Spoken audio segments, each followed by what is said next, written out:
Welcome back. You are tuned in to Traders Nation. My pleasure to have with us here today Melissa Rossi. She authored What Every American Should Know About the Middle East. Melissa, welcome to Traders Nation. How are you today? Good. Nice to be here, Kurt. Oh, my pleasure. Listen, there are certain agreements between the United States and Mideast leaders that really have profound repercussions. What are they? Well, one is our agreements with Israel and Egypt.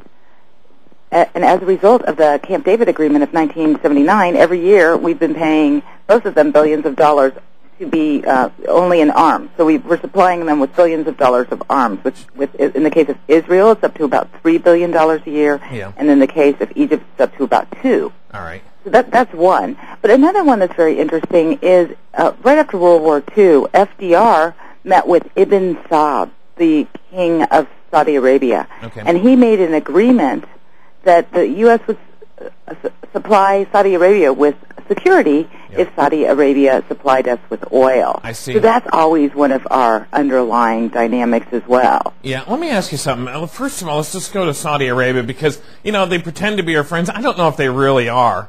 What are your thoughts on that? And are they holding up their end, or are we holding up our end? Because let's face it, they're swimming in oil. They got enough money they can pay for their arms, don't they? Well, with Saudi Arabia, you have to realize in some ways it's a schizophrenic country. Sure. When it was formed, it was formed with both a military leader, Ibn Saud, and then a religious leader who was Wahhab. So you have really a division in the society and the power structure. The monarchy has everything. Really wants to be modern. They need to be modern because they're making their money out of oil. Sure. Whereas the religious establishment, which controls the media and the schools and the religious police, and it has a lot of power in the society, they want to keep life as it was in the day of the Prophet Muhammad, which is 7th century A.D. Sure. So there's always this friction going on between them. And so, for instance, in Desert Storm, when Dick Cheney convinced King Fahd of Saudi Arabia to allow 500,000 American troops and other foreigners to come on the holy soil, to do so, King Fahd had to pay off the religious establishment.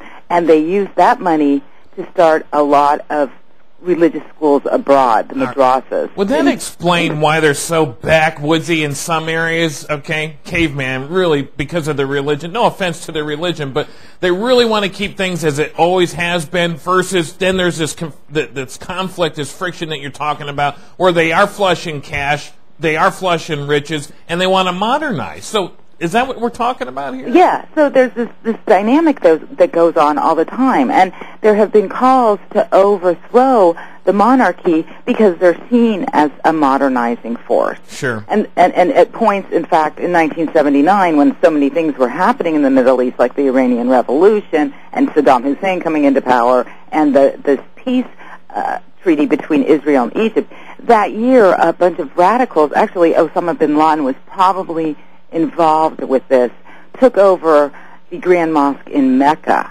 because they were so upset about the royalty seeming too modernizing and allowing too many Westerners in. All right. So but Saudi Arabia is an exception, except they export their religion. But most forms of Islam are not that strict or fundamental or want to go back to that time. Right. It almost seems to me we need to revise that agreement because it's way outdated.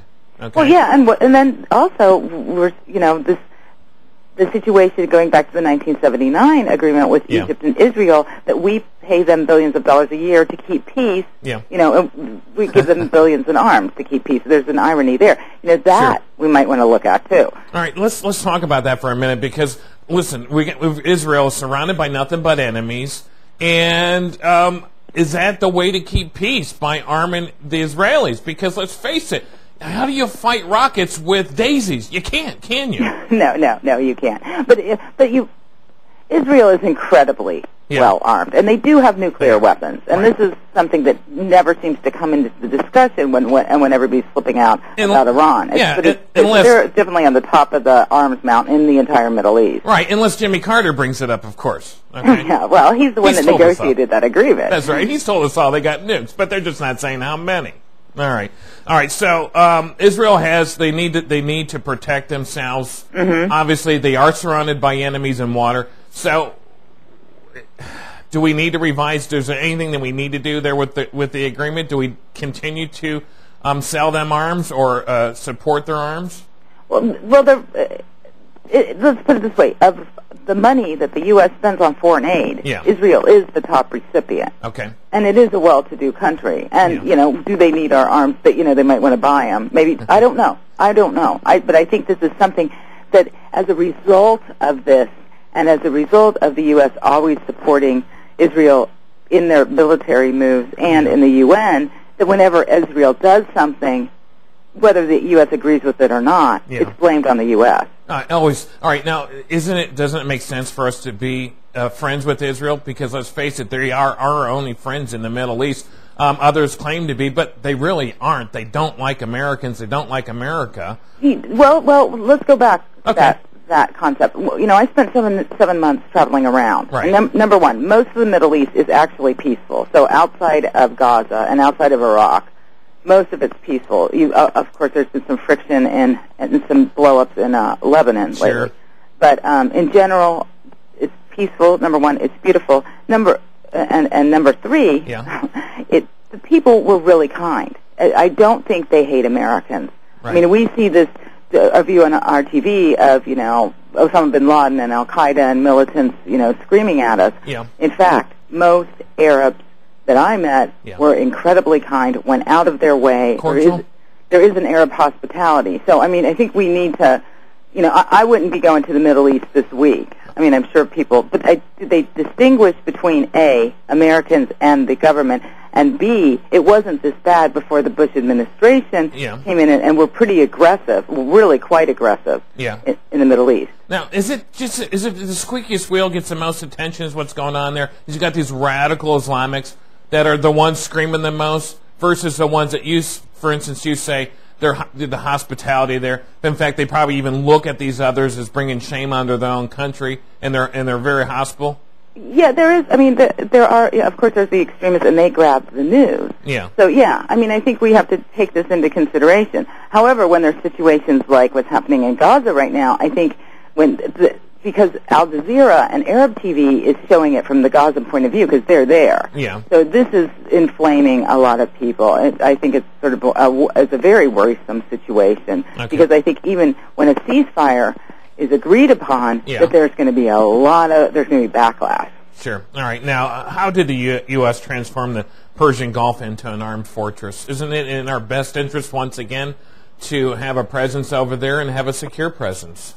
You can argue that you can certainly make an argument that because of the oil and that we're so dependent on, we get about 13, 14, depends on the year, percent of our oil from the Middle East. Most of it from Saudi Arabia, also from Kuwait and now Iraq. Yeah. So it's really a trade route protection. Sure. That we have. I mean, we have all these military bases over there, and we're also selling a lot of. The Middle East is our biggest arms customer too. Yeah. So I mean, we're protecting our oil. So you can definitely make a case. However, it does, especially among the radicals, the fundamentalists, the hardcores, it is not particularly an agreeable thing that the U.S. has such a military presence over there. Yeah. What do you see as far as the Iranian presence? Now, they're Persian. They're not Muslims, okay, even though they do have a certain Muslim and Christian base over in Iran.